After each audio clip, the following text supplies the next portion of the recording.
Dari seluruh bacaan ini saya simpulkan dengan mengacu kepada ayat yang kedua bahwa Yesus diundang. Maka saya beri judul ketika Yesus diundang. Ketika Yesus diundang. Memulai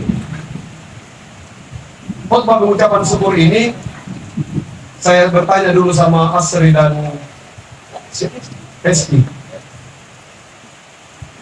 Waktu malam pertama, kenapa kalau kita tanya malam pertama semua tersenyum? Kayak pernah saja malam pertama. Waktu malam pertama berdoa atau berdua? Saya ulangi pertanyaannya. Waktu malam pertama berdoa atau berdua? Berdua dan berdoa. Berdua dan berdoa. Berdua dan berdoa. Sesudah berdua dan berdoa, selanjutnya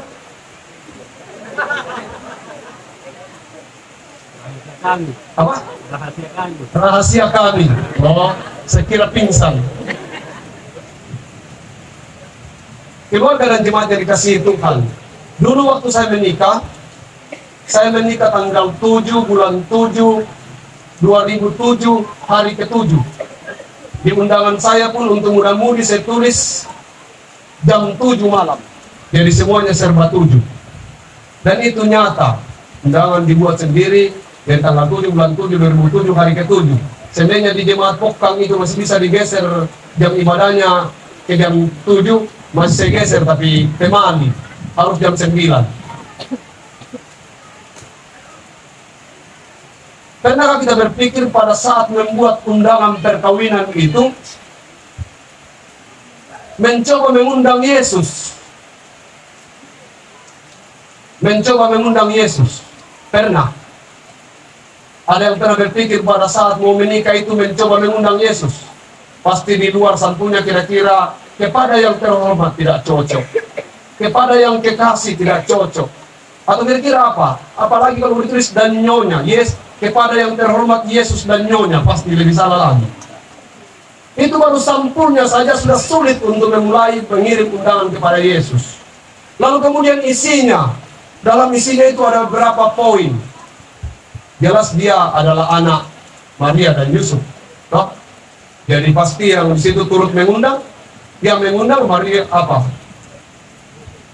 Kalau kita mau undang Yesus, yang turut mengundang ya pasti pendeta dan majelis gereja, kira-kira begitu. Paling tidak ada itu di situ.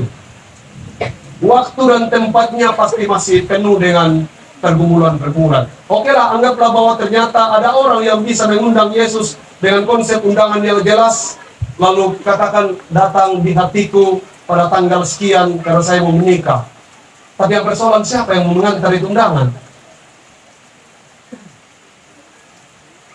Ya salah satunya harapan yang mengantar yang mau mati di titik di undang Yesus, tapi tidak mungkin. Apa yang sedang disampaikan di situ? Bahwa ternyata kita ini pada saat memulai sesuatu yang paling penting yang kita pikirkan adalah bagaimana mengundang orang lain. Tapi bagaimana mengundang Yesus itu masih sangat belum menjadi agenda penting dalam kehidupan kita. Sehingga ya pada saat ditanya bagaimana desainnya, tentu kita masih susah untuk mengungkapkannya. Kehadiran Yesus di pesta perkawinan di Kana atau pernikahan di Kana merubah sesuatu. Kana wine itu anggur yang sangat terkenal. Besar alkoholnya itu 12,15% kalau tidak salah.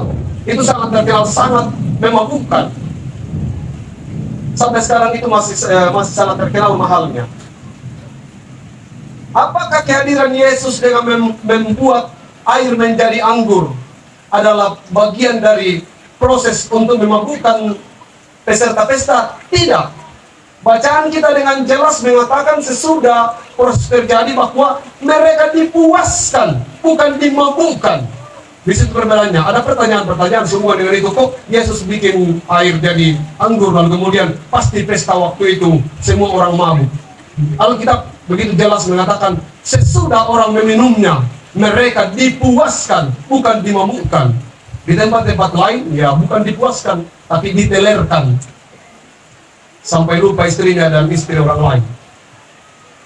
Apa yang digambarkan dari situ? Bahwa kehadiran Yesus di situasi sulit, dalam keadaan apapun sebuah rumah tangga itu memberi solusi, memberi jalan keluar.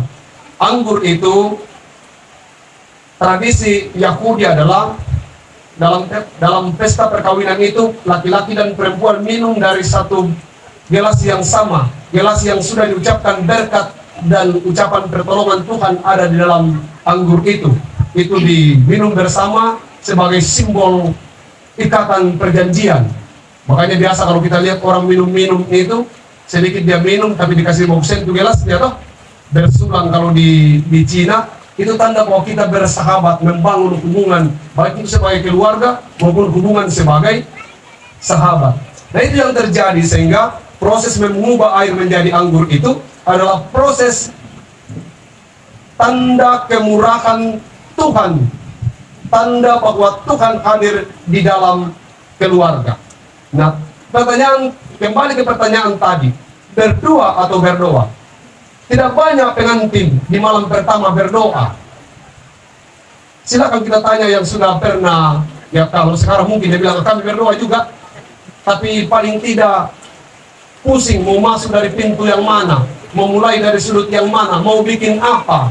Paling tidak kita pikirkan, tapi belum banyak yang kita berdoa dulu. Apa yang kita mau bikin? Pasti susah sekali. Apa yang mau disampaikan situ? Jemaat yang dikasihi Tuhan. Untuk itu, di hari pengucapan syukur ini, kita mau bahwa Kristuslah tokoh yang paling penting diundang dalam keluarga. Kehadirannya akan memberi solusi yang terbaik.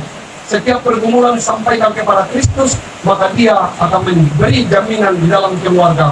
Akan ada masalah seperti kehabisan anggur, tapi percayalah kalau dia ada di dalam keluargamu, maka akan ada solusi yang diberikan kepadamu. Tuhan memampukan kita untuk hidup sebagai anak-anak yang percaya. Ikuti saja perintahnya. Seperti dalam bacaan kita, bagaimana perintahnya? Siapkan, cedok, berikan. Itu adalah perintah-perintah yang harus diikuti. Dan kalau kita mengikuti perintahnya, percayalah bahwa seluruh tahun sehubungan dengan perjalanan rumah tanggamu dijamin Tuhan. Amin.